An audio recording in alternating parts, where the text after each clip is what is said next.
अरे सुनो तारू हो काजी? अरे किसनवा अपना रिजल्ट के बारे में कुछ बतावलस का? ना हमरा के तो कुछ नहीं के बतौले। हो सकेला ओकर रिजल्ट ना निकल होखे। वाह ओकर साथ दोस्त मिठाई बांटता रसन। कहाँ बा किसनवा? का रे तोहार रिजल्ट निकल गइल? हाँ निकल गई। का भइल? का होई फेर फेल हो गई नी। अब देखे तारू फेल हो गइल और फोफिया खाता। तो का कर यहाँ फेल हो गई तो खैला पिला मरी का पूछला तो बता देनी। हाँ को हमारे हमार लठिया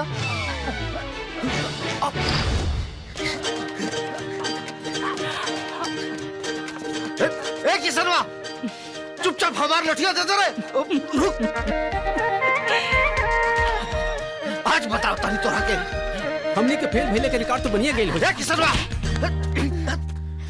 बार बार फेल होला तब तोरा शर्म ना आवेला। अब तोर पढ़ाई लिखाई छोड़ा के तोरा से खेते जुतवाई।